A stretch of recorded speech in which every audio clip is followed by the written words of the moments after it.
Lumagda sa isang kasunduan ng PAGCOR, Department of Education at ang DPWH. Ito ay para sa karagdagang 2 bilyong pisong pondo na donasyon ng PAGCOR para sa pagpapatayo ng karagdagang mga silid-aralan sa iba't ibang panig ng bansa, lalo na sa mga lugar na malalayo at apektado ng kalamidad.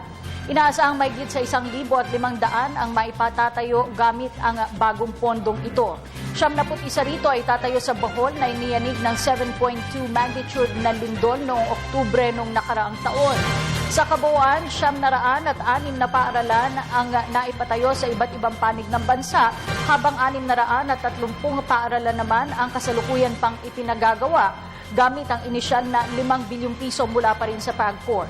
Nangako ang PAGCOR na patuloy silang tutulong upang mapaganda ang sektor ng edukasyon sa bansa. Itong proyekto ito, hindi tayo pwede magkamali rito para to sa mga kabataan, para to sa future ng mga, because we believe the future of our country sa mga kabataan. Tuloy-tuloy po itong aming tulong sa DepEd para sa education. Hindi po tayo nagtatapos dito sa 7 billion.